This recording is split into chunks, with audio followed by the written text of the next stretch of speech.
Bonjour à tous amis traders, comment allez-vous? C'est Ibrahim Chauvin, bienvenue dans cette nouvelle vidéo. Je vais essayer de tenir une cadence puisque tous les dimanches à partir d'aujourd'hui, je vais vous faire une petite analyse. Donc là aujourd'hui vous allez voir en fait tout simplement une rediffusion du live d'hier, donc du live de vendredi. On est en live tous les vendredis à 18 h. Ça passe des lives questions-réponses, ça passe des lives thématiques pour en apprendre un peu plus sur la bourse en général, ou ça passe tout simplement sur l'analyse technique. Et aujourd'hui je vais vous montrer tout simplement le commentaire que j'ai fait sur l'analyse que j'ai fait en live sur le DAX et sur l'euro-dollar. Vous avez, pour ne pas perdre du temps, si vous voulez directement aller sur l'analyse du DAX ou de l'euro-dollar, un petit minuteur qui va s'afficher juste après l'intro et vous allez pouvoir directement skipper sur le moment que vous voulez voir. Pour ceux qui veulent vraiment savoir comment j'ai analysé ce marché, vous retrouverez juste en bas, et bien tout simplement, la rediffusion du live. Je vais la mettre sur YouTube en public un peu plus tard dans la semaine, mais voilà, si vraiment vous voulez voir absolument comment j'ai fait, n'hésitez pas, le lien est dans la description, vous allez pouvoir regarder ça tout de suite. Très bonne vidéo à tous et à bientôt.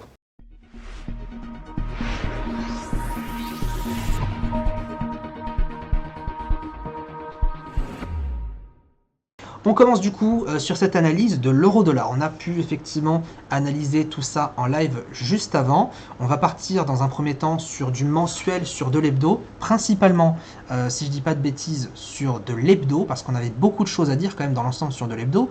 On voit que on a une double configuration technique. On l'a vu en tout début de live, configuration très importante puisque en même temps d'être sur une sorte de double triple bottom, on ne sait pas vraiment, on ne sait pas si on doit compter ce point bas là, mais on a vraiment cette configuration de double et triple bottom juste ici. Elle est intéressante pour la simple et bonne raison que vous avez une autre configuration qui est juste présente en ce moment même où on se parle, qui est en même temps une forme d'épaule tête-épaule qui n'est pas encore créée. Pourquoi? Vous le voyez ici, on le voit vraiment, il est bien matérialisé. On a, hop, l'épaule gauche, la tête, et on a théoriquement, je dis bien théoriquement, l'épaule droite. Donc l'épaule droite qui devrait se situer par là, au même niveau que, bien sûr, son confrère l'épaule gauche, pour justement former cette figure. La figure, son idée, c'est de se dire, voilà, moi, j'ai une ligne de coup qui est présente ici, d'accord? Donc on devrait repartir sur l'épaule droite, créer cette épaule droite, et potentiellement repartir à la baisse. Pourquoi pas faire un pullback justement sur cette ligne de coup, et partir encore peut-être plus bas à la baisse, et éventuellement aller chercher le bas du range qui est depuis 2015, 2016, 2017. Donc ça fait 3 ans qu'on est en range quasiment sur l'euro-dollar, et revenir justement sur des plus bas, et peut-être même aller quasiment historiquement, même si c'est vrai que la dernière fois qu'on était à 1 pour 1, c'était, il me semble, en 2006, si je dis pas de bêtises, 1 dollar égale 1 euro. Ça serait intéressant de revivre cet événement encore une fois. Donc cet esprit en hebdo d'avoir une double configuration, c'est très particulier. Parce qu'en même temps d'avoir justement ce double bottom, eh bien on a cette zone ici qui est très importante, qui est la ligne de coup du double bottom et en même temps la ligne de coup de l'épaule tête-épaule qui est censée par la suite, encore une fois, créer l'épaule droite. Donc on ne sait pas vraiment comment interpréter cette zone, mais normalement, et on devrait bien sûr avoir des mouvements de retournement pour aller chercher cette épaule droite. En cas contraire, si effectivement on viendra chercher la cassure de ce niveau, eh bien malheureusement, l'épaule tête-épaule sera invalidée, donc il n'y aura plus présence d'une épaule tête-épaule, on pourra supprimer cette configuration technique, et on aura aussi, en même temps que ça, supprimer en fait la validation de ce double ou triple bottom, et dans un premier temps, et ça c'est le niveau forcément pour moi qui va être atteint si on a cet objectif, c'est tout simplement cette zone, donc le milieu du range, un milieu, vous savez encore une fois que le milieu du range c'est quelque chose que j'utilise tout le temps, j'utilise vraiment à chaque fois le milieu de chaque chose que je fais, les configurations, l'analyse technique, mes retracements, etc. etc. Spécialement les ranges et les triangles et tout ce qui va être à tracer sur le graphique. Donc dans un premier temps, si bien sûr on va aller chercher cette cassure, on va aller très clairement sur le milieu, ça c'est quasiment assuré parce que le marché est extrêmement attiré par son milieu, c'est logique, on aura même une réintégration du range, signal très fortement baissier, et pourquoi pas par la suite aller chercher le bas pour et ainsi de suite. Bon, vous voyez qu'après on n'est pas encore rendu clairement, mais là on parle vraiment de la semaine à venir. dans l'ensemble, on voit bien qu'on est dans une situation où on a un peu les fesses entre deux chaises. Soit ça va monter, prochain objectif épaule droite, soit ça va baisser, effectivement, prochain objectif, milieu du range. On pourrait enchaîner par la suite, alors il n'y a pas grand chose d'autre à dire, ne serait-ce que on a un très gros range qui est mis en place en ce moment en journalier, qu'on va du coup retrouver sur l'analyse finale sur le H1 de l'euro-dollar. On le voit que le marché ces derniers temps n'a pas eu beaucoup de tendance. Dans l'ensemble, j'ai trouvé que, je vous le disais en début de live, ce mois de juillet a été très difficile. Il a été très compliqué quand même parce que on a eu beaucoup de marchés Forex qui n'ont pas eu de tendance. On a eu beaucoup de marchés indices, notamment le DAX, qui a été difficile quand même. Personnellement, j'ai eu l'impression, et peut-être qu'on pourrait le vérifier, mais j'ai limite l'impression de mon côté que on a eu, sur 5 jours dans la semaine de trading, j'ai eu l'impression qu'on a eu 4 jours de range et 1 jour de tendance. C'est mon impression. Et peut-être que c'est vrai, mais c'est vraiment mon impression que ça a été très difficile. Bref, sur l'euro-dollar, ça a été quasiment la même chose. Donc sur l'euro-dollar, en termes de, de scénario, voilà un petit peu ce que je vois. Si effectivement on casse le niveau qu'on avait parlé, je vois qu'on aurait pu avoir un signal de vente ici, et je pourrais être capable de le tenter justement dans mon plan, puisque c'est mon analyse technique que je vous présente ici, de casser. Donc j'attendrai effectivement une cassure de la zone basse intraday pour aller chercher la zone basse de range. Pourquoi? Parce que, eh bien, j'imagine que à la cassure de cette zone, on va avoir effectivement de grosses impulsions, et cette zone-là peut être extrêmement intéressante. Cette zone-là, elle fait 26 pips, donc c'est pas non plus énorme, mais c'est quand même extrêmement intéressant. Donc ça, c'est mon scénario à la vente. Mon scénario à l'achat, cette fois-ci, il va être beaucoup plus, il va être beaucoup plus haut.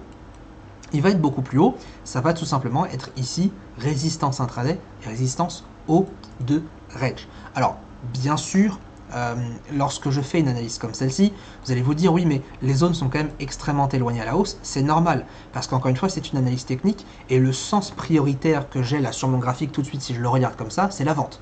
Si je regarde mon sens prioritaire sur des plus grosses UT, ça sera l'achat. Maintenant, là, je vous parle uniquement du trading de zone. Là, je ne vous présente pas une analyse que je vais faire tous les matins. Là, je vous présente une analyse hebdomadaire. Et bien sûr que je serai capable d'acheter, par exemple, pour aller combler ce gap si on va plus bas. Bien sûr, on est d'accord. Voilà un petit peu pour l'analyse de l'euro-dollar. Voilà un petit peu comment je vois les choses. Mais c'est vrai que sur l'euro-dollar, ça va être très compliqué. On a vraiment les fesses entre deux chaises. Et dans tous les cas, je vous le dis, il va falloir s'attendre à des gros mouvements sur l'euro-dollar dans les semaines à venir, dû justement à cette double configuration qui va soit nous faire monter pour aller chercher cette épaule droite, pour aller la créer et peut-être bien confirmer cette épaule tête épaule, ou soit tout simplement par la suite casser ce range, réintégrer le range qu'on a eu ces 3 dernières années sur l'euro-dollar en mensuel, et là très fortement on ira chercher le milieu, et donc on aura une très très grosse potentielle opportunité à la vente. Maintenant passons sur le DAX, et sur le DAX, on le disait, voilà, il y a eu une très belle journée baissière au moment où on fait cette analyse hier. J'ai pu notamment en profiter puisque j'étais vendeur en M1, j'étais vendeur quelque part par là. Donc j'ai pu profiter de cette baisse-là. J'ai un élève, alors on discutera un peu un autre jour, mais j'ai un élève d'ailleurs qui a fait un trade à la vente ici et qui a laissé son trade jusqu'en bas de la réintégration du range H1. Il a fait un ratio de 11. Personnellement, j'ai pas compris. C'était magnifique. On en reparlera dans une autre vidéo. Mais voilà, pour le coup, c'est vrai que le DAX, cette séance aujourd'hui, a été forcément très attendue puisque on est aujourd'hui le 3 août 2018. Qui dit le vendredi 3 août, dit du coup le premier vendredi du mois. Donc qui dit le premier vendredi du mois dit NFP. D'accord, à 14h30 sur les marchés américains. Une annonce qui a été pas forcément énormément fait décaler le marché. On voit que le DAX a vraiment passé beaucoup de temps dans un range. Il n'y a pas eu de gros mouvements. On est passé au-dessus, en dessous de la zone morte, au-dessus, en dessous du pivot, etc. Donc une journée assez mitigée dans l'ensemble. Maintenant, il faut bien noter aussi quand sur le DAX, en mensuel, vous le voyez, on a une épaule tête-épaule qui est très difficile, et on le disait, très très difficile à passer, parce qu'on a justement cette épaule gauche qui est juste ici. On avait bien rebondi là-dessus, on avait une belle bougie rouge, et malheureusement en juillet justement, on a eu un marché qui était quand même haussier dans l'ensemble, avec 400 pips de hausse au total, mais malheureusement ça vient casser cette droite, cette ligne de coup. Donc qu'est-ce qui se passe? Ce qui se passe, c'est que on ne sait plus où on en est. Sur le DAX, On est en train là de revenir un petit peu, donc là on est en mensuel, donc je peux vous dire qu'on a encore bien le temps avant de se faire vraiment une idée de la prochaine bougie du mois d'août, mais dans l'ensemble, bah... on ne sait pas en fait, on ne sait pas. C'est-à-dire que si on continue à monter et qu'on va chercher l'épaule, la tête pardon, aux alentours des 13 200, 13 300, la figure de l'épaule tête épaule est invalidée. Elle est complètement invalidée. Par contre, si on revient à la baisse, le prochain objectif sur le DAX sera aux alentours de 12 100, 12 200, qui du coup serait vraiment la ligne de continuation, la ligne de coup de cette épaule tête épaule. On peut partir en hebdo, on la voit un petit peu mieux, et j'avais tracé justement ce triangle d'intervention, et c'était plutôt un triangle de il se passe quoi? C'est ça la question. C'est un triangle où il est très difficile d'avoir un avis. Parce que si, alors je vais bien sûr enlever tous les objets inutiles, si on regarde bien ce triangle, ce magnifique triangle qui a été mis en place depuis un petit temps sur l'hebdo, on voit qu'on a eu un beau point de contact par la suite le 2 juillet exactement, donc le mois dernier, quasiment un mois jour pour jour. Le problème c'est qu'on a effectivement ce niveau-là, cette épaule gauche et en même temps cette épaule droite, et en même temps on a le bas du triangle asymétrique, haussier, peu importe. La zone, elle est délicate. La zone, elle est extrêmement délicate. On pourrait limite penser aussi qu'on a une sorte de diamant, mais en même temps une sorte de range. Hein, vous le voyez ici, un très très gros marché qui, depuis début 2017, au final, si on va chercher une limite sur du mensuel, voire sur du trimestriel sur le DAX, au final, l'année 2017 et 2018 n'a pas réellement de tendance. On est globalement dans un range qui a tenté 2 fois d'être cassé à la hausse, on revient jusqu'au point bas, on revient jusqu'au point, etc., etc. Donc on ne sait pas encore quoi faire, on ne sait vraiment pas quoi faire. On pourrait éventuellement aussi avoir un milieu, donc un marché qui est extrêmement important aux alentours des 12 500. 12 500, c'est un niveau qui est très très très important sur le marché allemand, sur l'indice allemand, mais dans l'ensemble, on a ce triangle qui va être très très compliqué à trader, à spéculer dedans, et moi je peux que vous recommander d'être extrêmement prudent dans cette zone. Maintenant, en termes d'analyse technique finale, je vous présente mon plan pour du coup la semaine. Pour la semaine, ça va être très simple.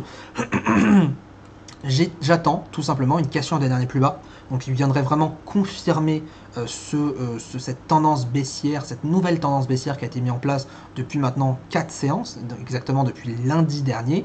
J'attends du coup une cassure du start baissier à 12 519 ici jusqu'à 12 501. Cassure des 12 501 confirmée avec une bougie en 15 minutes, hein, j'attends bien la fin de la bougie de 15 minutes. Je vais chercher l'objectif de mon start qui est à 12 461. Et à l'inverse, je vois qu'ici on a des très très gros mouvements d'hésitation, donc je vais plutôt jouer sur un marché qui ne va pas savoir trop quoi faire, mais en même temps qui va être en exagération. Donc je vais attendre à l'achat, forcément, un start ici à 12 789 pour aller chercher la zone haute intraday à 12 846. Encore une fois, comme la même chose sur l'euro-dollar, ma zone haute est toujours plus importante et toujours plus haute, tout simplement parce que ma tendance en ce moment dominante, ça reste la vente. La tendance dominante reste la baisse, même si, et c'est pour ça qu'on a une zone de reverse ici à 618-643, au-dessus de cette zone de reverse, je vais chercher de l'achat, en dessous de cette zone de reverse, je vais chercher de la vente. C'est aussi simple. Elle me sert à ça, cette zone de reverse. Je vais acheter au-dessus, vendre en dessous. Alors attention, petite précision au cas où, je ne vais pas acheter juste parce qu'on casse la zone, je vais acheter, mais je vais plutôt orienter mes trades à l'achat dans cette zone-là. Bien sûr, vous connaissez aussi ma méthode d'analyse technique, point pivot et moyenne mobile sans exponentielle sur mes 3 unités de temps, 15 minutes, 5 minutes, 1 minute, c'est ce que je fais très très très souvent, même tous les jours en fait. Je trade très rarement à contresens du pivot et de la moyenne mobile 100, mis à part bien sûr quand il y a vraiment un trading de range sur les extrêmes ou une divergence, etc. Mais ça reste très rare, je vais toujours essayer de aller dans le sens de la tendance dominante. Maintenant, en termes d'analyse, en termes tout simplement d'annonces économiques. Les annonces économiques clés de la semaine, on l'a vu tout à l'heure, elles sont bidons. À savoir, toutes les annonces que vous voyez là sont quasiment inutiles. Là, je parle vraiment d'annonces économiques qui vont faire vraiment bouger le marché. IPC, PIB, d'accord? Tout ce qui est prix, donc PIB, ouais, IPC, PIB, production manufacturière, etc., indice PMI, ça ne sert à rien. en aucun cas ce sont des annonces, en tout cas même très rarement, ce sont des annonces qui vont faire éclater le marché. Tout ça, ça sert à rien. On a 3 annonces cette semaine qui vont vraiment être importantes. On a forcément les taux d'intérêt de la RBA, donc à 6h30 du matin mardi. On a du coup les taux d'intérêt aussi de la RBNZ, donc la banque justement de la Nouvelle-Zélande, un petit trou, à 23h. Et enfin, les stocks de pétrole brut. Où est-il? Stock de pétrole brut, du coup le mercredi aussi, à 16h30. On voit qu'il y a même une très grosse différence, puisque le chiffre précédent est attendu, enfin, le chiffre précédent est à 3,8 millions en stock de pétrole brut, donc ça va être en gallons sûrement. Et on attend en tout cas en termes de prévision, les investisseurs et les analystes attendent moins 2,7 millions. C'est énorme. C'est énorme ce chiffre. Et enfin, il est complètement affolant. Donc est-ce que vraiment on va avoir ce chiffre-là, moins 2,7? Je ne pense pas. Honnêtement, c'est mon avis. On va sûrement avoir peut-être un chiffre à 2,5, 1,5 million, mais aller jusqu'à moins 2,7, je pense que c'est beaucoup trop. Et si effectivement on est à moins 2,7, honnêtement, ça va se sentir. Peut-être que sur le DAX, on va avoir peut-être moins 10, allez combien, moins 50 pips sur le DAX si on a un chiffre assez important. De manière générale, les stocks de pétrole brut font moins 30 pips de baisse ou de hausse en impact direct à 16h30. C'est une moyenne, des fois ça peut être moins, des fois ça peut être plus, ça va dépendre encore une fois du chiffre, mais c'est vrai que si on a un chiffre comme ça qui va être très important, eh bien forcément la différence va se voir sur un graphique. Voilà un petit peu pour cette analyse et ce commentaire pour la semaine. On se retrouve du coup pour une prochaine vidéo et à très bientôt.